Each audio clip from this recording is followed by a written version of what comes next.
D&Dark is an absurd, over-the-top comedy horror adventure that is intended for older audiences. Content warnings can be found in the episode descriptions. Hello and welcome to D&Dark, a comedy horror adventure real play podcast, loosely based on Dungeons & Dragons 5th edition, and starring some of history's most infamous monsters. I'm Danger Dan Jerz, and I'm your host, / Crypt Keeper. Hello, I'm Grayson. I played Jack Griffin, the Invisible Man. Last episode, Jack was still reeling from finding the threshold of what is and isn't okay. We got Imhotep back, or who we think is Imhotep, and with a few lucky rolls, Jack was able to kind of catch a few little details that don't exactly sync up with our previous knowledge of Imhotep.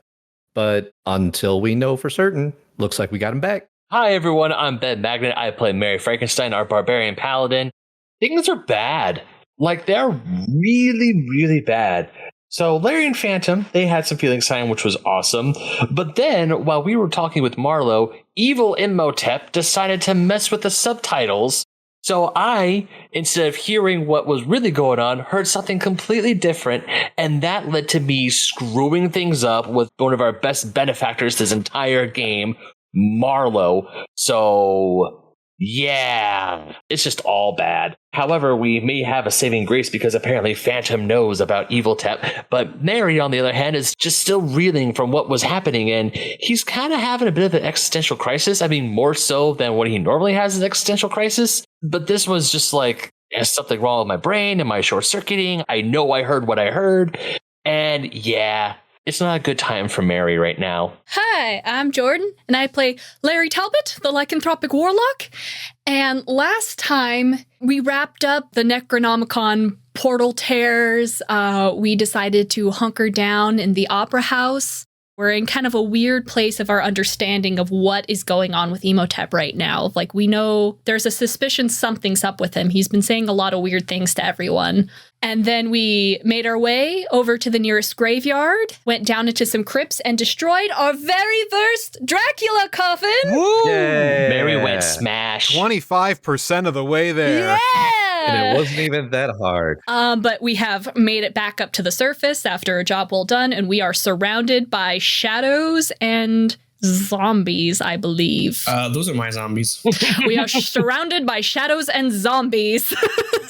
Hello, my name is Daniel Cruz, and I play Imhotep the Mummy, Mummy Lord, our cleric. Last session with the group, I played as Imhotep with big air quotes and a question mark, and I did a bunch of shady shit. Ooh-wee, playing good faith, the chaotic evil kind of sucks. Daniel, you can't see me, but the whole time you said, I'm going to change the things what Mary hears. I'm flipping you off the whole time. Yeah, that's fair. That's fair and valid. So last session, I convinced a lot of people of a lot of questionable things and used a spell that I have called Dance Macabre to bring a bunch of corpses back to life to help us fight this group of shadows. I also play Imhotep the Mummy, our cleric, who, after making his way through all 9 layers in the biggest rush of his life, made it to Avernus, finally made a deal with Asmodeus. Yeah. Came out with a really cool, really powerful sword, and is currently on his way back to his body. Also, Asmodeus may or may not be free to roam about the mortal planes. That's neither here nor there. Don't worry about that. Kind of everywhere. I didn't let the devil out. You merely adopted the evil. I was born in it, raised by it. I am Aaron. I play the Phantom of the Opera, our bard. And I'm a triple, quadruple agent. Who knows where my loyalties lie? I'm wheeling, I'm dealing. I love Fakehotep, maybe, ? I love the team, maybe, ? But we did successfully destroy one of Dracula's coffins. The first step on the get Dracula back for the murder plan is in effect. I like to think that those question marks work both ways and that even you aren't entirely sure what team you're on anymore. Let's see, I've got my notes, page 1, Team Imhotep, cool. Written on the back, Team Party, okay. I remember you were talking to the closet and you thought it was... Oh, yeah, I'm fucking Team Quasit. What am I talking about? Never mind, I know where my loyalties lie. That's the correct answer. All right. And with that, let's try to survive 13 shadow demons. I played Kingdom Hearts too. First things first, Jordan, card of the day. All right, so I have the Chariot or Temperance. Temperance gives me resistance to poison and acid damage. You are immune to poison conditions. Spells you cast that deal poison or acid damage do 1d6 extra damage. Or the Chariot, which gives me and my allies 10 extra feet of movement. I don't have many spell or acid damages to do. Let's do Chariot. Let's make everyone real fast. Get on your heelys, guys. We rolling. But it's muddy. All right, so where we left off, you are all in the cemetery of the city of Windsor, surrounded by 13 shadow demons that have encroached around you after you've destroyed Dracula's coffin and all of the vampire spawn have dispersed. Imhotep has summoned 7 zombies to assist. Because there's so many different tokens, I'm going to be using basically just kind of a horde thing, where I'm going to give everybody a collective pool of HP, and every time you deal enough damage to kill one of them, just collectively, one of them will be taken off the board. Okay. Sounds good. Just for simplicity's sake, so that it's less to keep track of, and all of the shadow demons are going to take their turn at once, all of the zombies are going to take their turn at once. When we all rolled for initiative last time, the shadow demons got a nat 20. I have alert. I can't be surprised. Well, cool. Yeah. I was going to say. Congratulations. Before we do the combat proper, I will give you all 1 minute to strategize, and then the shadow demons will be taking their turn. Starting now. So we're just going to go back inside, right? I guess we can. Or just mad dash for the... Mary wants to smash. Okay. See, I have a spell called Dawn, which literally just sunlight and it deals 4d10 radiant damage. Does that affect everybody? Do we need to get in Do we need to get inside? It might be a good idea for that one. I'm just throwing out what I have. I was just gonna say I could try and forge a path and then we book it. I will run in the building. I mean, I also have the zombies to hold things at bay. You're not at disadvantage, right? No, I'm at disadvantage against Imhotep, not against the shadow demons. Oh, okay. And that's 1 minute. So, kicking off the combat, the 13 shadow demons are going to go first. Ah, shit. As they are swarming in on you, the conditions of the day, it's hazy, it's cloudy, not particularly bright light, not particularly dim light. They're about to fix that. No! So half of them, as they are encroaching in on you, are going to begin to stretch out and disperse, bursting apart at the seams into clouds of darkness. Oh, shoot.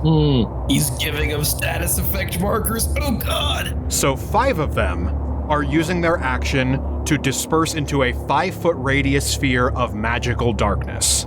The other 7 of them are going to make their attacks. So because now they are all in darkness, they can hide as a bonus action. That's rude. Which will give them a sneak attack. Fight fair, damn it.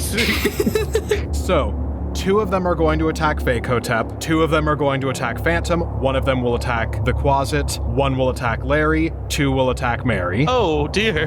Not Blooper. So I was going through my thing, and for one of those attacks, I would like to use one of my reactions, which is Protection Fighting Style. Yeah! Alright, so you can impose disadvantage on one of them. I impose disadvantage on the guy attacking Larry. Thank you!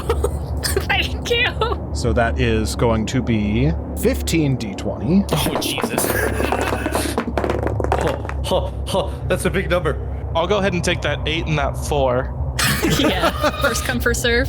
So the 2 that are attacking Mary both miss. So 2 hits on Imhotep, 2 hits on Phantom, 1 hit on Larry, 1 hit on Bleeblow. No, not Bleeblow.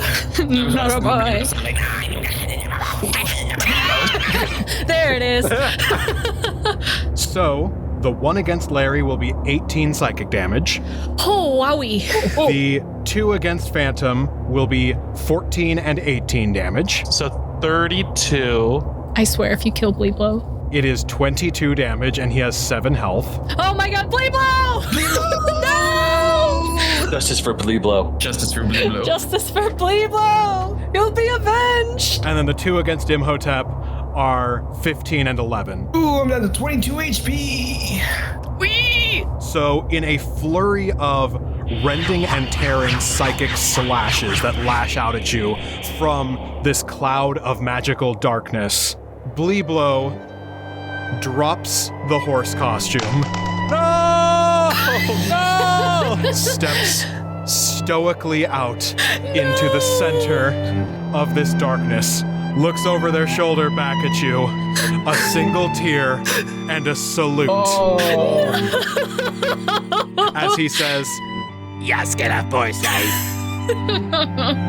And then gets torn to shreds, drops down as a spotlight hits, and has a very prolonged, hyper-dramatic death scene. Wow. We're talking the mask getting shot. Kind of. Exactly. As he is sitting there, lying crumpled up, bleeding and coughing, he then walks out of frame as a little MST3K silhouette audience rises up in front of all of the action that all stand up and applaud. He takes a series of bows as they throw roses and awards at him. Arm just stretches out and hands him an Oscar. Yeah. And then he looks back into frame, waves goodbye, and walks off to an adoring crowd. God bless Bleeblow. We barely knew thee. Who the hell was that Quasit? Grayson, it is your turn. Larry, Phantom, how you looking? Horrific. Bad. Very bad. Thank you. I'm hurting. Whatever 11 health looks like, that's what I look like. Oh, I don't look that bad. I have an idea to save you guys, and hopefully it works. Dan, what I'd like to do is hold an action of movement, but I'm going to pull out the picture frame and lay it out and tell them to jump in.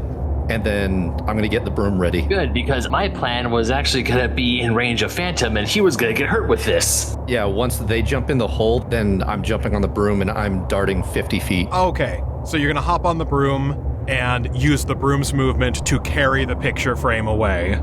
So, I will have you roll animal handling. Oh, God. That's right. I got to do that. Unless someone else wants to do the animal handling, and I'll jump in the picture frame. 13. With a 13, I'm going to say that you can successfully navigate the broom out of this cloud and carry everybody with you. You will only be able to make it 30 feet instead of the full 50. Okay. But Larry and Phantom would be safe. Assuming they would be able to jump into the picture frame. Okay. I hope so. 30 feet's going to put us just on the other side of the zombies. Understood. So, Mary, it is your turn. All right, going into a rage because I've just had enough of these shadowy creatures bullshit, and I'm going to do something that I have not done in a while. I'm going to activate my desert aura. Oh, deserty. Because some of these bastards are hiding in shadow, and I'm going to make them see the light. Yeah. So remind me, that is 3 fire damage? Yep, that'll be 3 damage to people within a 10-foot radius.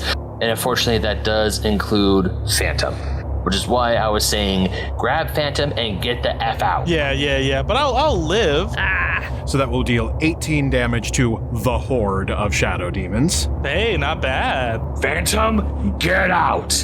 And I just essentially Super Saiyan fire. And when you Super Saiyan fire, you hear, "Tss, ah!" Yeah, That works. And I don't think because it's fire, creatures in darkness do anything, right? They're still dark voids. They are still dark voids. Okay, well, worth a shot. What I will let slip, the shadow demons that are exuding this aura of darkness, they cannot attack while they are doing that, and their movement is cut in half. They are basically maintaining this little cloud of magical darkness instead of attacking. Okie dokie. And for my action, I would like to attack this one right here, and I would like to cast Thunderous Smite. Okay, so go ahead and roll to hit. As long as the attack hits, you will be able to add on that smite damage. Sweet.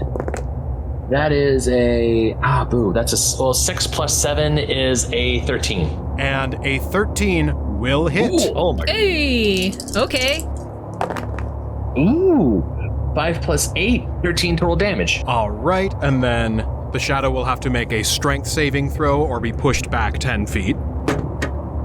That's a 13 minus 5, so the shadow demon will be pushed back 10 feet.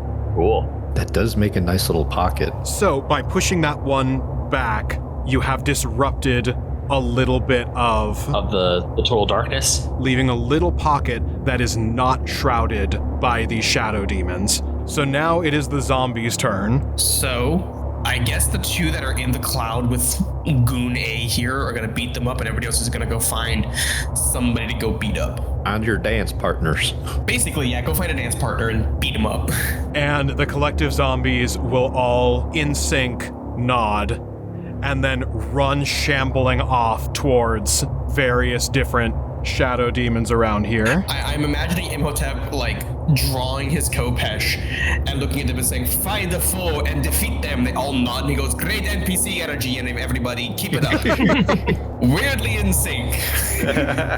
All the shambles are in perfect time with each other.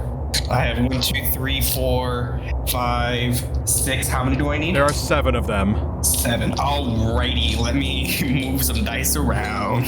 1, 2, 3, 4, 5, 6, 7. All right. My ears! So there are 2 nat 20s in there. Oh, shit. Out of those 7, 4 are most likely to hit. So 2 are 20s, then it's a 19 and a 17.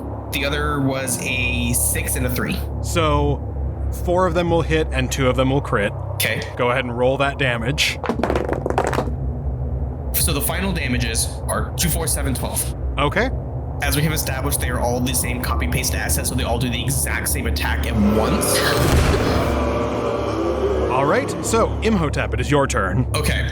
I am going to use Green Flame Blade, and I'm going to draw. He's going to draw the Kopesh, and he is going to swing at one of the shadows that is right in front of him. Okay. Go ahead and roll to hit. So that is going to be a 12, 13, 14, 15, 16, 17, 18, 19 to hit. 19 will hit. Okay, so it is going to take... So it's going to take a total of 7 damage. All right. And you have dealt enough damage to get rid of 1 out of 13. Hey. Wait, is this one spell? It is a bonus action. As a bonus action, I'm going to Mass Healing Word. All right. Hey. Oh, shit. It is within 60 feet, so I think everybody should be good. Yeah. Oops. This will affect everyone except for Mary. Mary, yeah. You will still heal from your own healing magic. Oh, I will? Yeah. Sick. Okay. Then everybody is going to gain 9 health back. Thank Sweet. you. So, what's your healing word? Oh.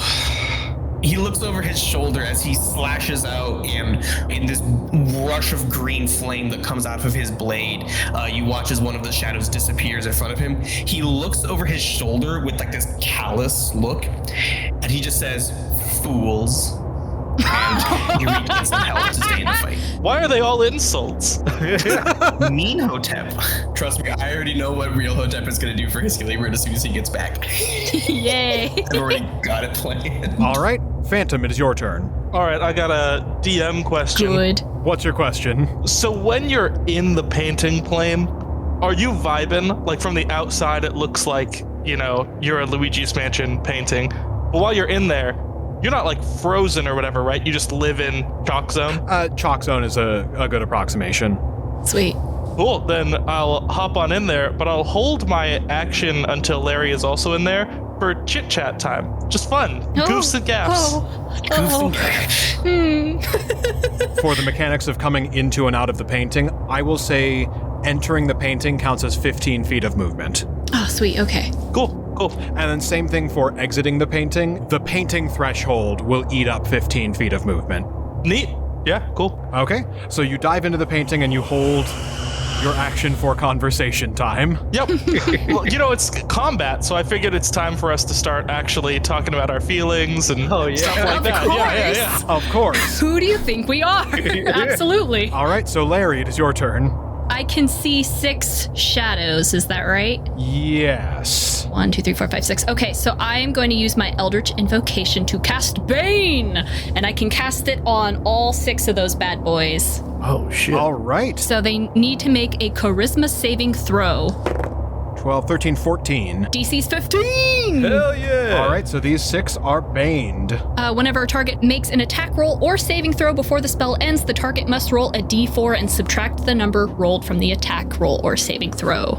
And with that in play, I am going to awkwardly kick my foot in the painting as someone awkwardly hopping a fence and really just flop myself in there. I end up in chalk stone, all just kind of crumpled and on the floor. Cool. And as soon as they're in, my movement gets triggered, and I think I go right about here. And then you guys can pop out whenever you want. Okay. Sweet. So, as the 2 of you climb into the painting and Jack, you take off on the broom, I will leave it up to the 3 of you to describe what that looks like. My Luigi's Mansion representation on the painting is gotta be so Baroque, deep shadows, spotlight lighting glinting off of the mask, and the background is not in that art style, so it clashes horribly. Then I would say, jumping off of that, I look like a crayon drawing. Beautiful. So before I have Phantom take his held action for conversation, Imhotep, roll initiative. Oh, yeah. Oh, baby boy! Yeah. Sweet baby boy! That's a total of a 5. We'll see you tomorrow, buddy. It makes sense. He's trying to crawl out of the bag, right? See, I had this whole image in my head of how Imhotep was coming out. But who has the bag? I do. So, do I get to narrate how Imhotep returns now? When it circles around to Imhotep's turn. Okay. Oh my god, it's about time. Oh my god. But first, Aaron, what do you want to talk about? Feelings time. Larry, is that you? You look like shit in here. Oh, That's not important. That's not important. Sorry. So mean. okay. So, vis-a-vis killing Imhotep, I would like to propose a new development. That's not Imhotep. Oh? Like it all. Oops, I summoned another abyss monster. We can talk about that later. Sorry. Most importantly, I made a deal with him to shave off all the parts of your soul that are shitty. I'm not gonna do that. Oh. But he believes that I am. So I'm gonna need you to go ahead and walk right into his hands until he's the most vulnerable. But then we're gonna clown him. Okay. What do you think? Okay. This is a soundproof demi-plane, right? I'm realizing that I really hope so. Gosh, let me check. Jack, can you wave in front of the frame if you can hear us? Phantom Larry roll performance. This is going to determine how soundproof this is. Oh god. Okay. Oh, it's both of us. All right, here we go. Yikes. Oh, you can't also say yikes. No. Oh no. Performance is a +3, so that's 7. 15. It's a +8, by the way, to get there. Whoa! Imhotep, roll perception. No. Let's see. 7, 8, 9, 10, 11, 12. So between, it was a 15 and a 7, you said? Yeah. Let me take the average of that. Yeah. I mean, I didn't say anything crucial to the plan. 11 would be the average of that, so... I got a 12. And whispers are, of course, always heard. So you are aware. The sound doesn't actually travel through the painting, but subtitles begin to get drawn beneath you as you speak that are on the picture frame. God damn it. No. So as you guys like look out of the plane, you see Imhotep reading. That's probably fine. He then locks eyes with Phantom. We might have to up that clown schedule. And Larry's just gonna look at you and he's like, Thank you for telling me whatever you need me to do. If you need me to clown immediately, I'll clown immediately, but I'll wait for your signal. You look out to the portrait and you see him run his hand across the blade. You just see it burst into green flame, and he's still locked eyes with Phantom. Now I'm realizing something horrible, Larry. Yeah? We're in a painting, and our turns aren't for a really long time. No, I think you're onto something there. Well, to cap this off, Larry, in case you're ever wondering why I don't talk about my feelings, this is just about the reason why. That's fair. So now, 1 minute on the clock to strategize. I'm going to use green flame blade on that painting. No, please. that was nice knowing you. Please, no. We're just in the painting, just cartoon sobbing. So strategy-wise, my plan is to continue moving south. Yeah, that sounds good. And then after that, I was going to put the painting, like, I don't know if it's possible, but just clip it on my back. So that way it gives you guys time to pop out whenever you want, and hopefully you're not attacked immediately. We just got to get out of the painting. Yeah. I mean, I'll be taking potentially a free attack for you guys. My plan is just to try and maybe thunderous smite this thing back, and then once I'm out of the cloud, I can go to rush and help you guys, and I'll hold my second attack. Well, be careful about being surrounded. I know, I was going to push this guy back and then book it over here to you guys. And that's 1 minute. So, Shadow Demon's turn now. Still got 12 of them to survive. Friggin' bitches. I assume that since they're in the painting, I would be taking any attacks. Possibly. They can also go into and out of the painting. It'll just take up 15 feet of their movement. Oh. I thought it was... Okay. I didn't think anyone else can get in unless I allowed it. You're not that special. It's my item, damn it. All right, so one of them is going to move and cover the three of you in darkness. I'm going to do all the movement at once. That was a really good idea on the Bane. Thank you. We haven't had multiple enemies to fight against. It's always been boss fights, and Bane is kind of not that good unless I can mass hit. Yeah. Let's hope it does the trick. So everything has now been repositioned. Mary, Larry, Phantom, and Jack are all in shadow. All the ones that can attack. So one of them that is not baned is going to attack Jack. Two that are baned are going to attack Imhotep. Three that are baned are going to attack Mary. So that is going to be... So all but one of these are going to subtract a d4. I'm so sorry for making you math. I mean, this is my own doing, so that is going to be 10, 16, unnatural 1, 6, 19, 9, plus 5 to each of them. One's gonna hit. Is the one attacking the portrait coming in? The one that's by the portrait doesn't have enough movement to get in. Hell yeah. Okay. One of them is going to hit Mary. The 11 and 24 are going to be going for Imhotep, and then the 14 is going for Jack. One of those hits Imhotep. 14 does not hit me. My AC is 16. So the one attacking Mary will deal 4d6 psychic damage. Boo.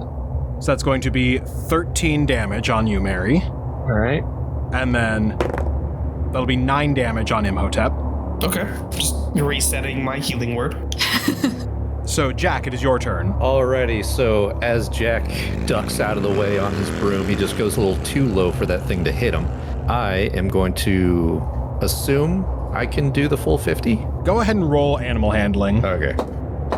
11. With an 11, you can move your standard movement speed with the broom. My standard is 40 feet, so that's not too bad. So I'll go 40 feet of movement and then put the painting on my back so that way they cannot get in. And then I'll pull my daggers and take the help action. And I mean, that's all I can do. Okay. So, Mary, it is your turn.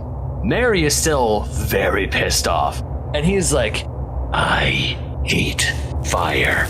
You're going to hate it more than I do.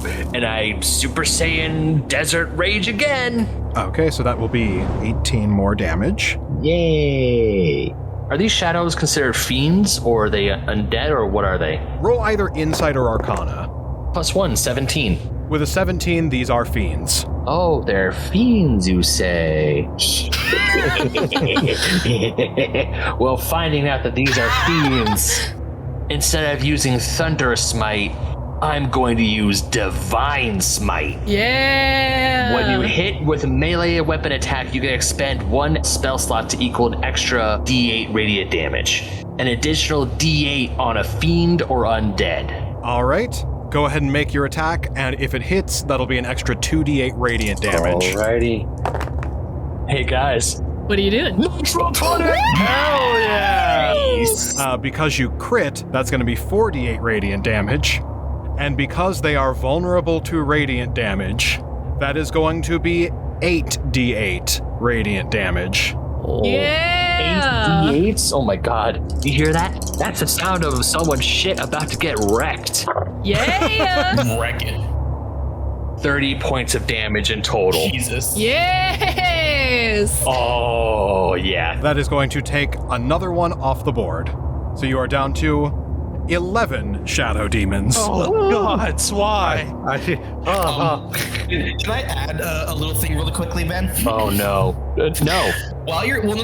It's a fun thing. Okay. So while you're doing all that, you hear a very muffled. Why are they putting these things in the bag? Please tell me I hear that. Please tell me I hear that. Make a perception check, I guess. Hey, that's my job. Make a perception check, I guess. Let's see, 17 plus 5, 22. Yeah. Yep, you hear him. After I just divine smite this ghost to absolute oblivion, I hear whatever I was like, and I reach into the bag of holding and I grab Imhotep's body. So you reach in and the first thing you hear is, wait, I don't want to be a weasel.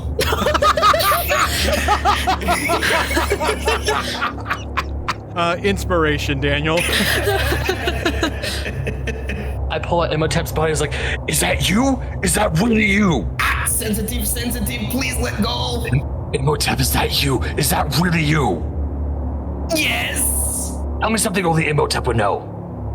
You have new armor. Where did you get that from? It's very nice. Oh, you mean the shield? Yeah, don't worry about that. Things happened after you would have. Also, don't worry about the weasel. We got that fixed. But is it you? Please, tell me if this is you? It is me. Can you please let go of the horn? It is very sensitive. What is your wife's name?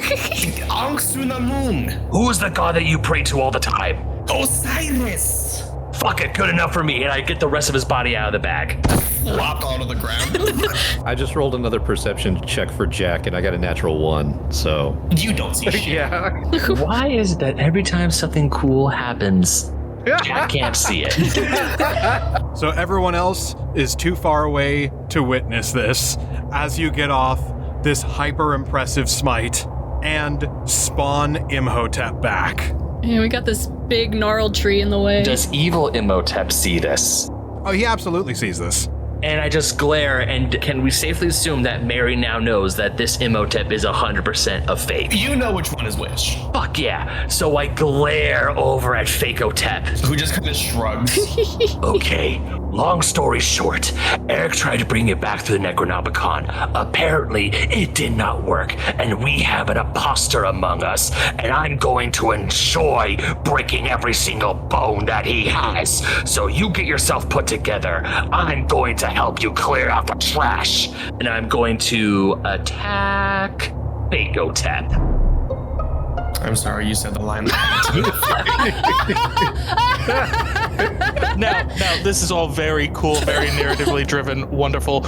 Do we really have the time? There are still 11 just meat grinder shadow monsters. All right, well, okay, I won't attack Fakeotep. I'll attack this. I'll attack this one right here. You do you.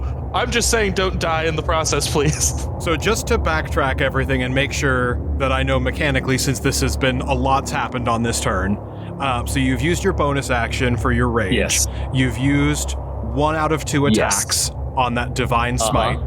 So you've got one more attack left, and you've still got your movement. Yes. So what I'm going to do is I'm going to attack this ghost monster right here. And now that you've got Realhotep back, I'm going to start actually using the resistances. Oh, sweet baby Jesus. I love this dice, Dan, that you gave me. I rolled a 19 plus 7 to hit. 26. All right, that will hit. It will only deal half damage because the Shadow Demons, starting now, I'm going to actually start doing their resistances, and they are resistant to piercing, slashing, and bludgeoning. Oh, well, ain't that Okay. We need magical damage. Oh, well, damn it. I wasted 2 of my spell slots. Oh, well, I got one more. To be fair, they weren't a waste because I was not counting the resistances until right now. True. They were not a waste, and I was kicking ass and taking aim. So it's a D8 plus 3, so I rolled a 3, so it's a 6, but it gets knocked down to a 3 anyways. Okay. Any chance I could pick up Imhotep and move him? Can I sacrifice half my movement to move him away? I would say that you can grab Imhotep and take him with you at the expense of half your movement. That's a fair compromise. Okay, let's do that. All right, so now it is the zombies' turn. Now let's remember who your real enemies are in the moment, right? Right. We're facing existential threats from beyond our party.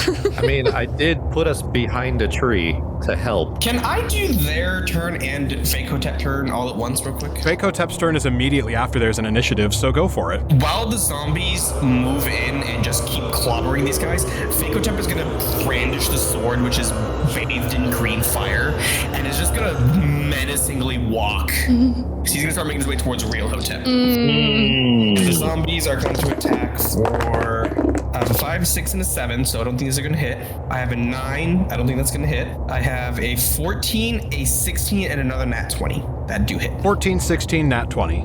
Go ahead and do that damage. 4 damage. The next one deals another 4 damage. And then the critical 6, 7, 8, 9, 10 damage. Okay. Mary is carrying Imhotep, right? Yes. Yeah. He points the sword at Mary and just says, drop it, and uses command. Okay, so Mary, make a wisdom save. 16 total. Ooh, 17 was what you needed. Damn it! All right, so you forcibly drop Imhotep. I'm trying to resist as hard as I can, but unfortunately I dropped Imhotep, and I'm like, sorry, friend, stop me. No, I get it. I understand. Commands suck. He quickly reaches his arm into the bag, like up to the shoulder, and pulls out the Hellraiser. Yeah. And that's the end of Fakehotep. I look over at the Hellraiser, I'm like, ooh, shiny. I'll tell you the awful shit I had to do to get this shiny. Yeah, I'll tell you the shit that I had to go through to get the cool stuff I've got, my friend. I got some tricks up my sleeve. Gonna tell you right now, mine is going to be a lot funnier. Probably. It probably is. Dude, no one even sees the cool shit I've done. It's heartbreaking. Huh? I'm sorry, did you say something? I was too busy looking over there at the other me. God damn it. Phantom, it is your turn. All right. First, if you were to look down at the painting, I'm doing the 1990s computer screen GIF thing where the arms panikedly go up and down at 1 frame intervals. And then I pull myself out of the painting and I look over. I'm like, oh God, it can duplicate itself. Now there are 2 of them. No. There's 2 of what? I didn't see anything. And odds or evens, Daniel? Evens. Oh, no. Oh, it's odds. I'm so sorry. Don't worry, Mary. I'll take care of one of them. Oh. And I'll cast at level 4, Dissonant Whispers. I only have level 4 spell slots. I'm sorry. Please describe Dissonant Whispers. Dissonant Whispers. You whisper a discordant melody that only one creature of your choice within range can hear, racking it with terrible pain. The target must make a wisdom saving throw. You should be good at that. On a failed save, it takes 3d6 psychic damage, plus another d6 for every level above 1. So it's going to be 6d6. And I believe if you fail, yeah, you'll become scared and have to run away from me as a reaction. I got an unnatural 20. Ooh. Fantastic. So now you only take half the damage. Great. And what it is I'm not sure if the creature is actually ancient Egyptian at all. I know it's abyssal, it's not you, but I don't know how much of Imhotep is in there. So it's just slurs in Nubian. You're just getting absolutely wrecked. This is targeting the real Hotep by accident, right? Yeah, unfortunately, yeah. half of 9. Dan, are we going bigger or smaller number? I think we've traditionally rounded down. Cool. All right, 4 damage. Hey. And then I turn around and look at Jack and I throw a thumbs up and I'm like, I'm helping. Great job. As you do distant whispers, Imhotep just suddenly goes, I haven't heard these words in millennia, and I really hoped I never have to hear them again. Just looks at Erik and goes, yeah, that checks out. Yeah, all right. Larry, it is your turn. All right, so following after, Larry is going to once again spill out, kind of ass over face onto the ground. Just.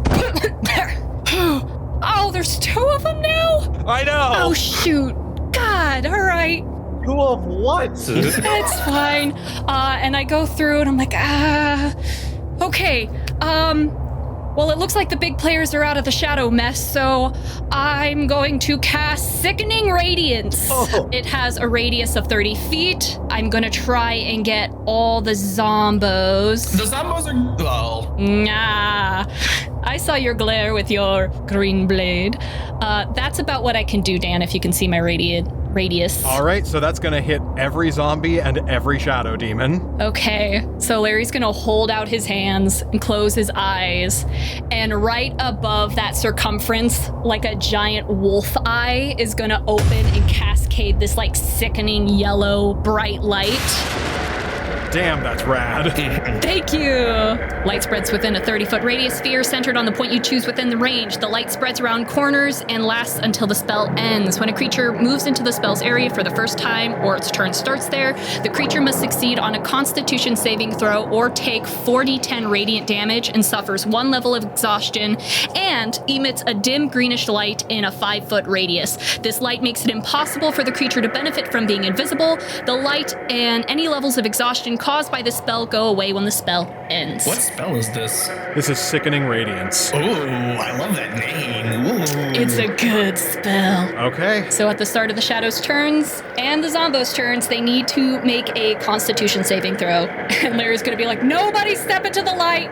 It's not good. It's really, really bad. Dan, Yeah? I rolled another random perception, and it was a 7. Do I see the light? I'd say with a 7, you see a glare. Okay. What light? You guys are seeing random shit. I don't know what's going on now. Turn around! To where? On the other side of the tree, man! Yeah, you've moved behind just this giant, dead, charred weeping willow. And so the whole thing has just been obscured by dead, blackened tree bark. So, does that end your turn? Yeah, I'll stay kind of hidden and crouched behind the gnarled willow. All right, Real Hotep, it is your turn. So Realhotep is going to get to his feet, sticking his fingers in his ears, trying to like drown the awful things he's being called out. He's going to get right next to him. The two of them are standing right in front of each other, staring at each other. Of course. And who are you? I am Imhotep. No, you are not. But of course I know. No. Stop lying. And they're just going back and forth doing the classic I'm the real Imhotep. No, I'm the real Imhotep. Your bandages are not in the right place. Well, you're wearing the wrong kind of robes. What do you mean the wrong kind of robes? Yours are set currently for the worship of Ra. Oh, like you know the worship of Ra from the worship of Osiris. Just two of them going back and forth. We'll never be able to tell them apart. While this is happening, I'm going to expedite the saving throws for the zombies and shadow demons, because I've got a thing I've been wanting to do this whole fight, trying to set it up. Yeah. So, depending on whether they all get nuked out of existence or not, will determine this. So I'm going to do all the saving throws now while you are bickering with yourself. They're like poking and prodding at each other, like opening the, like reaching over, grabbing the wing, and like. They're like grouchy old men in a nursing home. Exactly. So, 4 of them will make it. Okay. The other 7 will fail. So 7 of them are going to take 8d10 radiant damage. Woo! So give me 1 moment to do some quick math. I think we nuked him, guys. That's a big number. So there are 6 of them left. Okay. And then same thing for the zombies. DC 15? Yes. Okay. 4 successes. Okay. So 3 of them will take 4d10 radiant damage. Okay. And if they survive, it's 1 level of exhaustion, and they will emit. I'm going to tell you right now, they're not going to survive. Whee! So it's 4d10? Yes. 16 damage. So they're actually still fine. All right. So the ones that live are glowing and are exhausted. And if they remain there till the start of their next turn, we will do this all again. Okay. Then I'm going to have 1 shadow demon before I have Imhotep take his turn. Do what you gotta do. 1 shadow demon is going to make its way out of the sickening radiance, continuing to carry with it its exuded aura of darkness, enshrouding both real Hotep and fake Hotep, and I'm gonna 50-50 roll on which one is which. Hey. And I will tell only Daniel. As that happens, you just continue to hear them bicker despite the fact that this wall of magical darkness has enshrouded them. They do not care. They are still just going at it. It's like a cartoon fight. Cloud limbs are sticking out. It's been going for so long that like the fight sort of chilled out. Everyone's taking a break, and the stagehands are showing Phantom like sensitivity books and explaining what the words that he said meant. Okay, so I have colored both tokens. One is teal, one is orange, and I have told Daniel which one is the real one. Ah, damn it. Well, I didn't see anything anyway. So. It's same difference to the Three Stooges over here. I'm going to have both Imhoteps re-roll initiative, so that way you guys cannot use initiative as a way to suss out who's who. All our clever schemes. Okay, so one of them is an unnatural 20, the other is a 17. Teal is the 20, orange is the 17. Sounds good to me. I am then going to have the rest of the shadow demons attempt to book it on out of the sickening radiance. They will have to make another save on their way out. None of them succeed. Hell yeah. I don't know what that sound was, but it was joy. Oh my god. Okay, so another 2 of them are going to die, Hell yeah. and 3 of them will have made it outside of the aura. Okay. So you are now down to just 4. Okay, this is manageable. 1 more of them is going to use its action to disperse into a cloud of darkness. Ooh. 2 of them are going to bonus action hide. Only 1 of them has the movement to be able to make an attack, so 1 of them is going to try to sneak attack Mary. Oh, great. So that is an 11 and a 24. 24 hits. So that's going to be 15 psychic damage, and then that will end the Shadow Demon's turn. Now I will let you guys have your 1 minute to strategize. There's just bickering. You hear them arguing about, that's mine. No, it is mine now. Give it to me. Oh, uh-oh. You're just arguing back and forth. Uh-oh. I'm going to have Jack turn around so that way he kind of sees what's going on. Yeah, like, I grab your bandaged face and I, like, drag you to the other side of the tree. Look! Well, I guess they're in shadow now, but there's 2 Imhoteps in there. One of them's the real one. What do you mean there's 2? One of them's the real... Uh-oh. I just facepalm. My plan's to attack one, and if he forgives me, it's probably the real one. I don't know if that works for Imhotep. It would work on me, but not him. Check to see which one's going to be petty. Yeah, there we go. Do we want to try and like take out some of these shadow monsters first, or just try and suss out the real and fake Imhotep? I would say go after the shades and let the Imhotep. All right, shades, and we'll do this, and we'll do the sussing out later. I mean, that's just my opinion. And that's 1 minute. Cool. So, Teal Imhotep, it is your turn. Yeah, you hear them arguing and bickering, and I can attack the shadow that is causing the darkness on us, right? Yes. Okay, so he's gonna lash out with the Hellraiser. Okay. So 16 to hit. A 16 will hit. Okay. So that's gonna be 10 damage. And it's a magical weapon, so it cuts through the resistance. It does cut through the resistance, so it will take the full 10. So that was your action. You still got your movement and bonus action. Teal Imhotep is going to run out of the shadows. He has the Hellraiser in his hand. He looks to everybody, kind of rolls his eyes, and does another bonus action healing word. Okay. Does another bonus action mass healing word. That's what I meant to say. And again, the healing word as he looks at you all and he says, "We must defeat this imposter as soon as we can, fools." And as he says the word fools, you all get 7 health back. Well, this one's helping us, Yeah, but the other one helped us. but I didn't like what he said. All right, so that ends your turn. So, Orange Imhotep, it is your turn. Orange Imhotep also makes his way out of the shadow. Is he also going to heal? Yes, actually, he is also going to use mass healing word. Oh my god. Oh, And he says, "No, do not listen to that one. That one is the imposter. I need you to assist me." And the healing word that he throws out is, what does he say? I thought it was fools. Well, that was what the other one said. This one is going to use a different healing word. Oh. We need to strike that one down. He looks at Jack, looks at Phantom. "You all need to take a nap." And that's it. He's just going to use the healing word because he sees how exhausted everybody is. group mama! This one cares about our well-being. Just 6 this time. Well, geez, I know which Imhotep cares more about us, but Do you say that? you know what? Yes, I do.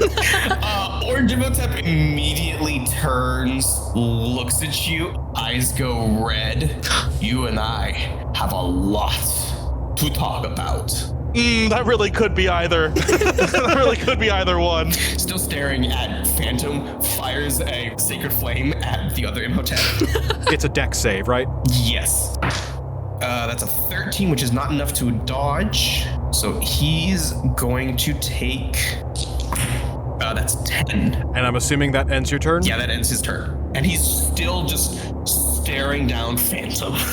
All right, so, Jack, it is your turn. Jack is still confused and he has no idea what's going on. Larry, why is there 2? I don't... Mary, why is there 2? The real one came out of the bag of holding. I guess I'm just that good.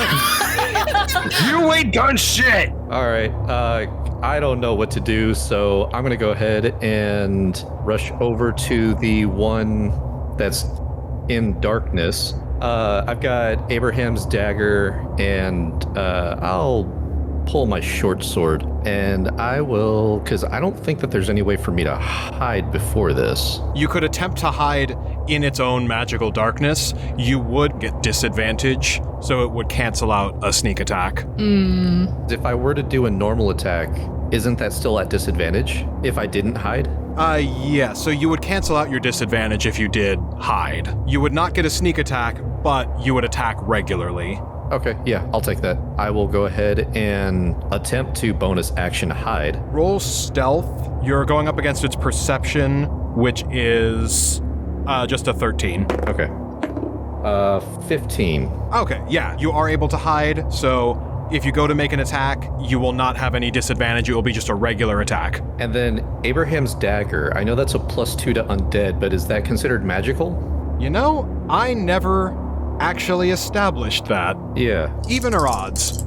I'm gonna go with odds. Evens, it is not magic. Son of a Aw. biscuit. All right. Fine. I'm gonna slash at it with my short sword. Okay, go ahead and roll to hit.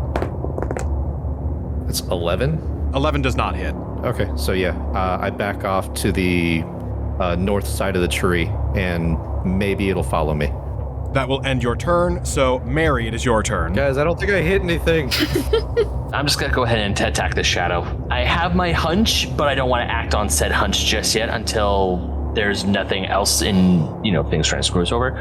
So I'm gonna go ahead and attack this dude right here. That is 9 + 7, 16 to hit. A 16 will hit. Cool. E8 +3, but half the damage because it's resistant. It's a 7 + 3, 10, so it's 5 damage. Finally, I'm just gonna... Oh, wait, bonus action, fire. So it'll hit 2 of them and 1 zombie, which they are also resistant to fire damage. Come on. That'll be 6 damage collectively, so I'm going to cut that to 3, and then another 3 damage to one of the zombies. Okie dokie. Well, I'm gonna hold my movement then. Okay. So now it is the zombies' turn, which they will have to make another save on the Sickening Radiance. DC 15. Please kill my zombies. I don't want to keep rolling 7 dice. Trying. 1, 2, 3, 4, 5 of them fail. Okay. Those who fail, 4d10 radiant. So they're gonna take 17, 18, 19, 20, 21 dead. They're dead. So 2 zombies remain. Okay then. They're gonna dogpile on this guy. Okay, so they're going to run up and attack another one of the shadow demons. 18, the other got a 16. Both of them are going to hit. So then that is unmagical, so 5 damage. Okay, and that will end their turn. So, Phantom, it is your turn. Well, I don't feel like I've got a lot of love for Imhotep at the moment. So I think the collateral is acceptable. Which Imhotep did I hit the first? Oh, wait, well, I can't because they swapped. Well, hopefully I'm spreading the love around. Let's go ahead and hit Orange this time with a level 4 Dissonant Whispers. All the stagehands are looking like upset and scared. He's like, no, it'll be different. It'll be different. I'm not doing the same thing. It's fine. I'm sorry, okay? Gosh. So it's a wisdom save? Yeah, which I'm sure you'll do fine. That is a 20. Yeah, you're fine. Anyway, So 3d6 to Orange Imhotep. 13 on that one. Oops. I learned how to roll, I guess. What is this in Whispers this time? Is it still... It is Graham Hancock archaeology, like ancient aliens audio starts playing in your head. But it's all the stuff that you know. You're like, no, that's not... What are you talking about? That Imhotep still has his eyes locked on Phantom. Thaumaturgy eyes are red. You do the Distant Whispers. His eye twitches, but he's still staring, and he says, "Stay out of my head, Erik. I'm not going to ask you again." Who's Erik? Do you not know? Did you never learn Phantom's real name? Jack was never in the room. Wow. He's a cool guy. You wouldn't know him, Jack. Anyway, don't mind me. Just moved over here. It's very clear this one's already been hit with it, and he's very not happy to be hit with it again. I don't know what that confirms or doesn't. Oh. Okay. I'm still hiding behind this tree, but okay, thank you. Hi, welcome back. And I'm assuming that ends your turn? Oh, I can't do jack shit. I shouldn't even have done those.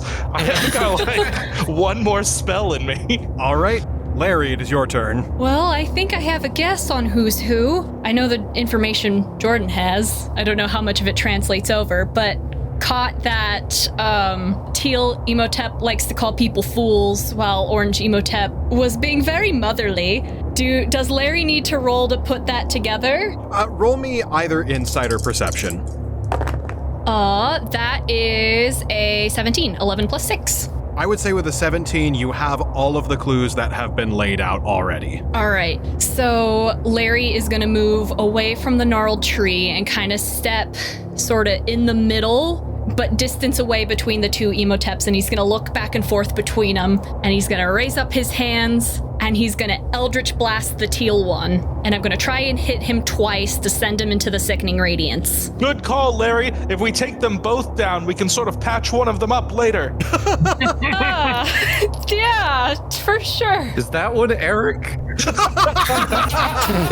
Point of inspiration, Grayson. Oh my god, bud. You need a nap. So 18 plus whatever for the first to hit. Natural 20 plus whatever for the second one. Yeah! Wow. Okay. Hell yes. So Larry's gonna square up next to the teal one, hands at his hips, and he's gonna be like, "Howdy, partner," and pew pew, 2 Eldritch Blasts at him.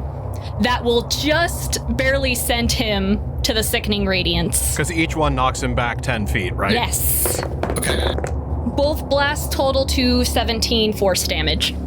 Okay. And I'm just gonna blow the smoke from my finger pistols. And then would that be an immediate save on the Sickening Radiance? Yes. And it's a con save? Yes, con save. DC 15. That's a 6. Phantom has never been so proud. And now that you fail, you take the, 4d10? Here we So go. 4d10, a level of exhaustion, and you glow. Yeah! So that's going to be 24 damage. Jesus. This Imhotep has 16 HP left. Ooh, right. nice. We got him on the ropes, boys!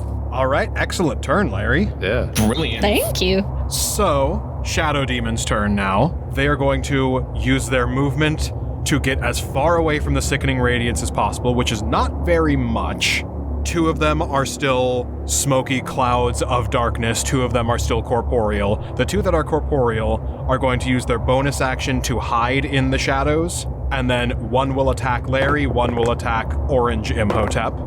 So that is a 20 and a 19. Both of those hit. Yeah. All right, so that's going to be 4d6 plus 3 for both of them. Diminy. That's going to be a 16 to Larry and a 17 to Imhotep. Ouch. Yeah, a little bit of an ouch. So now it is Teal Imhotep's turn. So you all watch this other Imhotep step out of the sickening radiance and kind of walk past the zombies, walk past Mary. I had truly hoped that this would go much better than it had here. Crack. But I can see now he cracks again. And that's despite how foolish you are. One more crack and his body begins to extend and gross. That you aren't as stupid as I thought. Who the frack is that? He's still going to be using Imhotep's stat block, right? Yes. Okay. He kind of drops the weapon that he was wielding because his ruse is over, and he raises his hand, and he is going to cast Summon Celestial. Whoa. What? Please describe Summon Celestial. Summon Celestial. You call forth the Celestial Spirit. In this case, we're going to flavor it a little bit different. It manifests as an angelic demonic form in an unoccupied space that you can see within range of 90 feet. This corporeal form uses the Celestial Spirit stat block, which I have. The creature disappears when it drops to 0 hit points or when the spell ends. It is being used as a concentration spell. Oh. Good to know. So you see him kind of chanting and like keeping this, kind of like how Larry's opened an eye to do the sickening radiance. Another hole is ripped in reality, kind of like the ones that Phantom had used. And this thing kind of slurps itself out, and expands its wings, and you see this horrifying bird creature. Oh. Okay. Shit. So since it attacks immediately after me, it is going to take 2 attacks against Imhotep. Is he going to get disadvantage? I realize because we're in darkness. I would say yes. Okay, so it's going to attack with its radiant mace. So with disadvantage, it's going to miss. Its second attack is going to critically miss. So he whiffs. But then I'd like him, Dan, to fly. Who do we want to pick on? Yeah, we're gonna go and target Phantom. No. Hey, whoa. So it's gonna fly 25. It's gonna fly 30 feet and get in Phantom's face. So the Phantom was on your team. Well, yes, but then he decided he wasn't going to be. I have only attacked the other one. Incompetence does not make good allies. That's fair. Does that end its turn? That ends its turn, yes. All right. Orange Imhotep. So Real Hotep is going to run and grab the Hellraiser and is going to make an attack attempt against the man who was too long. Roll with disadvantage. Okay. The bastard. That is a 15, which if he's still using my stats, it hits. Okay. So that will still hit. Okay. So it's going to be 8 damage, so he's not dead. He will be. He's very close to No, it. though. Imhotep is gonna see something that Mary has up her sleeve, and it's gonna be really pretty. All right. And I'm assuming that ends your turn. That'll be the end for me, yeah. Okay. So, Jack, it is your turn. So Jack's going to take his 40 feet of movement, jump over some tree branches, duck into this magical darkness. You said you're still using Imhotep's stat block? Yeah, for the purposes of this combat. So that means that this thing would still be considered undead. For your purposes, we'll consider him undead. Oh, cool. Then I'm going to switch over to Abraham's dagger and attempt a sneak attack. Yeah, if your bonus action is to hide, go ahead and roll to hit with advantage. That's a 15 to hit. Yes, that hits. Okay, so go ahead and make a sneak attack. Okay. Shoot, it's been far too long for this. It was a D4. I believe you're at 5d6 at this level. Jesus Oh, Christ. sweet God. Yay. Man, I was getting ready to kill the big bad. Oh, that was a good one. Is it over 8? Yeah, because... Dead. It's dead. Okay. All right, describe your killing blow. Jack's going to run in there, take Abraham's dagger, because he's still assuming that it's an undead, and slightly bump into Imhotep and just say, don't worry, we're going to take care of Erik right now. And goes for a dagger sneak attack right to the throat and going for a decapitation. As you jump out of the shadows, slash at its throat, and topple the head off of the man who is too long, the head starts to roll away, and several sets of arms that are too long reach out, grab onto it. Oh, no. And he is going to skitter away, holding the hand back, looking at all of you, making eye contact with Imhotep, and disappearing into the night. Cheeky bastard. Imhotep looks back at you, forks his thumb to where it was, and goes, you thought that was me? I mean, I didn't see anything. You didn't see that? I saw that, but we have shades. We have shades. We can talk about this later. We have shades. We got bigger fish to fry. Also, with him being gone, I think the other 2 zombies vanished as well because the concentration is broken. Yep, the zombies and the celestial. That's what I was hoping for. I look over to Imhotep and I'm like, I mean, to be honest, we've had a very, very rough couple of weeks. But in my defense, I never once thought it was you. What was that? What was that last bit? Don't worry about it. Anyways. Okay. Of course, Jack Snipes the kill I was going for because I was going to do something really useful, but fine. And I just like... Or is it my turn or not yet? I was just finishing up my movement because I was trying to get away from baddies and bring them over to you. Oh, cool. Thanks, bud. Okay, so as you leap out of the magical darkness and see the man who is too long skitter away, you are able to kind of shamble your way away from the clouds of darkness off towards where Mary and Imhotep are. The man skittered. The man skittered. Well, right now, like you said, we have shades. So if you don't mind me, Terry Trum. And I summon the Javelin of Lightning. I move in front of Jack, right next to Imhotep. Powers of the Seraphim, I invoke thee. And I chuck it at this shade right here. I believe it is 5 feet wide, so you should be able to hit 2 of them at once. Yeah, let's do that. Okay, so that is a dexterity saving throw, and that is a 7 and a nat 1. Eee. Wow. Between a 7 and a 1, one of them will critically fail and the other one will regularly fail. Imhotep hasn't seen this yet, and once I invoke the thing, imbue it with lightning, lightning just strikes it, and I just chuck it, and I just skewered both shades. So one of them will take 4d6 lightning damage, the other will take 8d6 for the crit fail. 2 shades, 1 javelin. Snap my fingers, and lightning just comes down and strikes them both. Holy shit, that was cool. I look over at Jack and was like, oh, that's right, you haven't seen this yet, huh? No. What happened? I'm behind a tree. And Larry, being really close to the explosion, is like, ah! And he's flashbanged by the lightning. It's like, ah, so bright. It was so dark and it was so bright.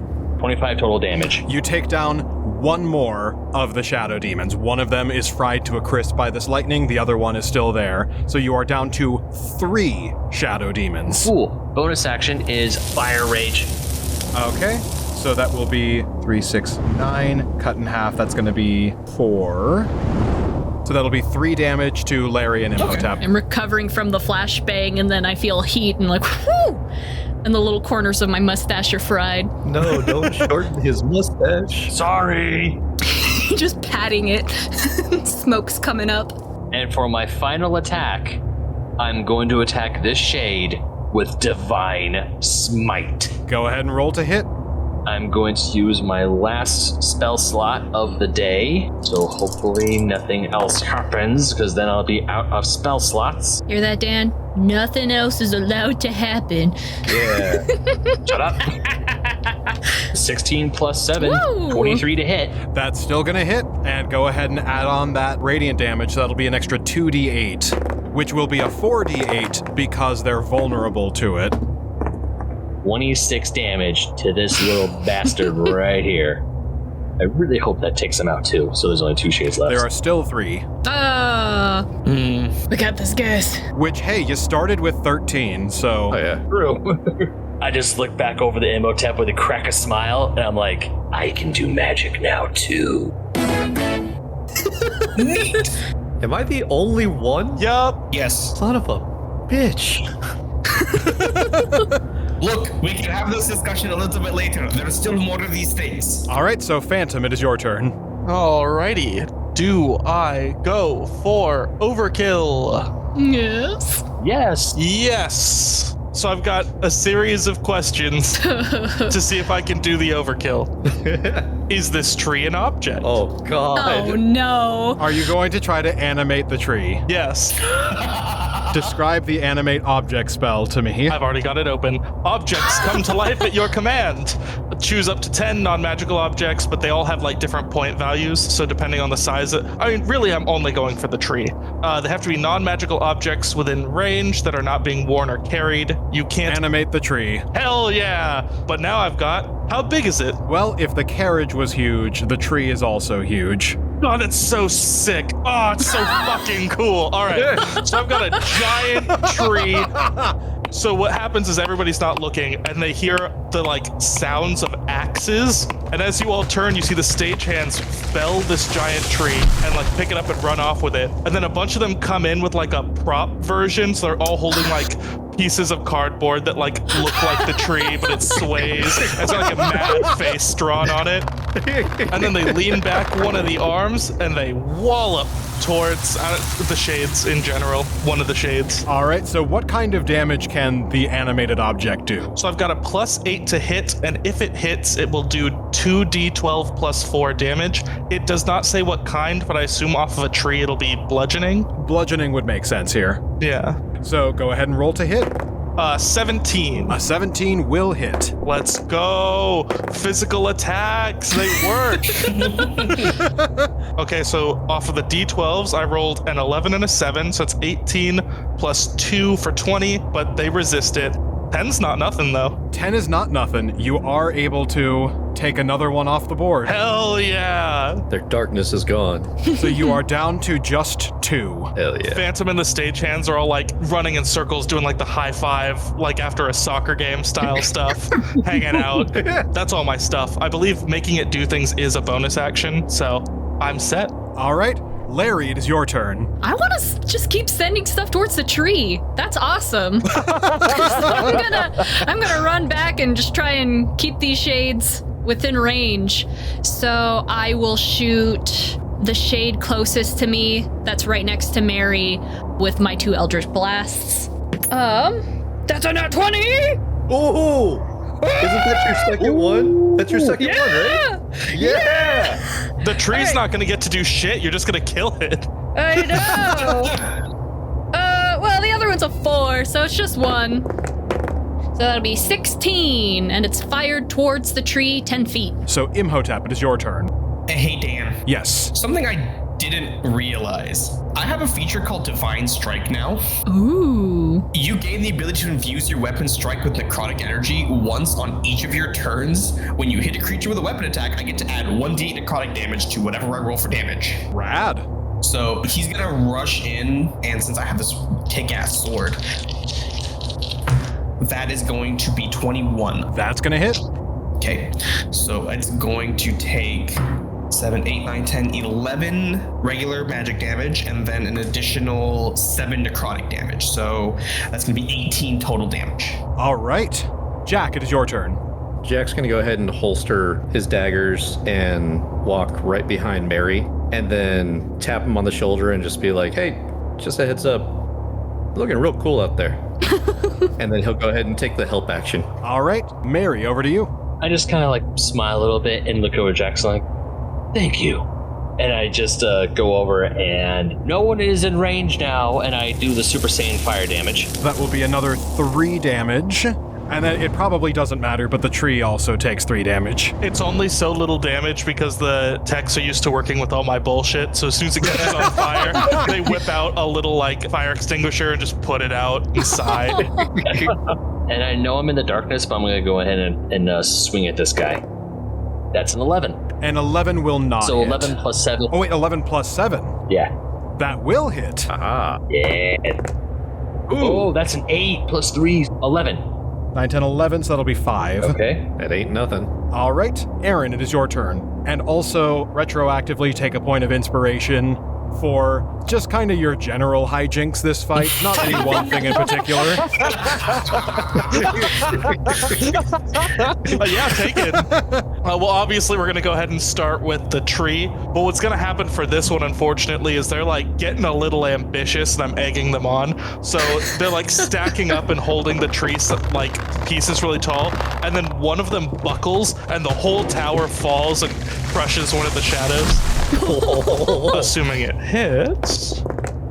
Which is a natural 20. Oh my god! That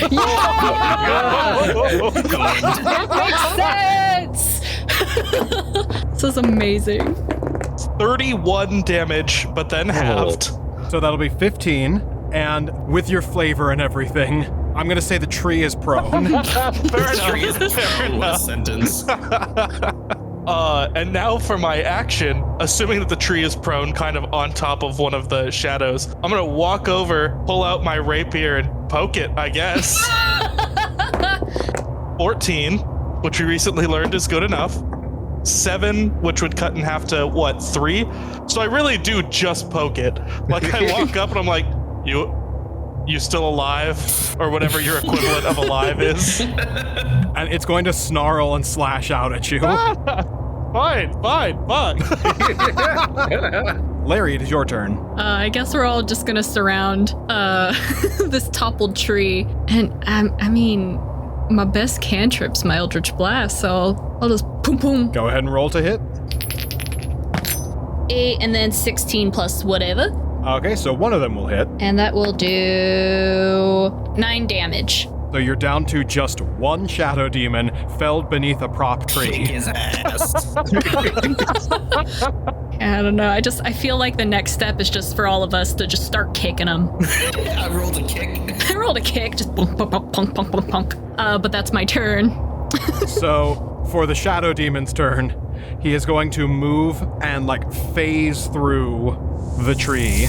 It will count as difficult terrain, so it's going to take 10 feet of his movement to get out from under the tree, and then another 10 feet of movement to get unprone. So he's going to use the remainder of his movement to try and get further away and do a tactical retreat. He can't get very far though, so that will end his turn. So now it is Imhotep's turn. Do I go for the overkill? Sure. Yeah. I mean, it's been fun. I'd suggest it. Overkill. You might as well. Alright, fuck it. I'm gonna use my 1 5th level spell for this one, and I'm gonna use Flame Strike. Yeah! Should we run? I'm not gonna center it on him. I'll center it like, hold on, I'll Put diagonally into the back, like right here. I'll center it, yeah, I'll center Okay. it right there. I'm gonna burn the building down. And that's a dex save. Yes, it's a deck save. Nat 1. Yeah! Alright, There so we he's go. going to take... that is going to be 5, 6, 7, 8, 9, 10, 11, 12 fire damage. And then 4, 5, 6, 7, 8 radiant damage. So total of 20 damage. And is that doubled because of the crit fail? Oh shit. Then 40 damage. You watch Imhotep put the new Kopesh on, and he says, "This is a phrase that I learned while I was in hell." Kobe! He just like shoots, and just a pillar of radiant fire drops down on this poor building, engulfs it in brilliant flame, and just destroys everything. Wait, also double the radiant damage again because it's vulnerable to radiant. Oh my So it's going god. to take an additional 12 damage. So 52? Kobe! He's dead, right? He is Is that dead, the most right? damage anyone's done on this show so far? I think so. The record was me. I think I set the record with like 38 or something. As the flames are crackling and like the building is collapsing and burning into the fire, Erik leans over to Imhotep. We're like friends, right? We're cool. We're not. We're good, yeah?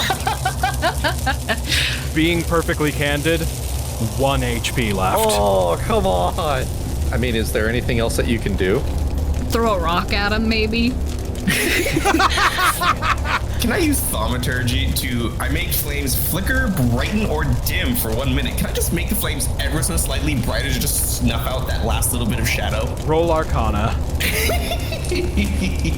That's an 18 on the dice, so an unnatural 20. Sure, you can deal 1 damage with this thaumaturgy. So he throws this flame out, and he's just kind of standing there super proud of, like, how good it is. But he sees just the slightest little hint of the shadow. And he, like, puts his fingers together and then, like, pulls his hands apart, and the flames get just a little bit brighter. And it just, like, is enough to, like, snuff out the little bit of shadow because it's just way too bright for it to exist anymore. And congratulations, you are out of combat, and you've got your cleric back. Well, damn. Yeah, we do need to have a conversation. Or not a conversation, we need to catch up, because, that was pretty cool. It was pretty cool. And this pillar of fire just dies out. The building that was there is no longer there. Jesus, you guys are scary. Larry with your giant spotlight. Phantom with the tree coming to life. Mary, lightning. What? And Imhotep. Imhotep, you're back. Imhotep! I don't know about y'all, but I'm gonna run up and hug him. Nah, I think I'm gonna do the same thing. I've been wanting to do it all day, so I just go up and I grasp Imhotep. I assume Jack's there too. I grasp all 3 of them in like a giant bear hug, and I lift them up off the ground. Yes, it is good to see you all as well. That other you is so mean. As I see Erik moving his token away, the bandages are gonna come off of the wing and grab him and drag him. Yeah! It's family hug time, Erik. As he pulls the Phantom in, he's like right next to me. He goes, "If I'm stuck in this brain-crushing hug, so are you." So we are good then. Aww, and I am gonna hug back now. Hey! We are the outcasts, the misfits you might say. We deal with the nightmares that you run away from every single day. We know the world is a gruesome little place, but us outsiders, we've developed quite a taste for the grisly and morbid, the ghastly and the horrid. We know it's awful, dreadful, but we like it. Just another haunted night, shrouded with unearthly fright. So when you're oh so terrified, you know who to call. The world is falling apart, we'll never take it to heart. Some monsters and creatures and spirits and specters and all, let's all have a ball.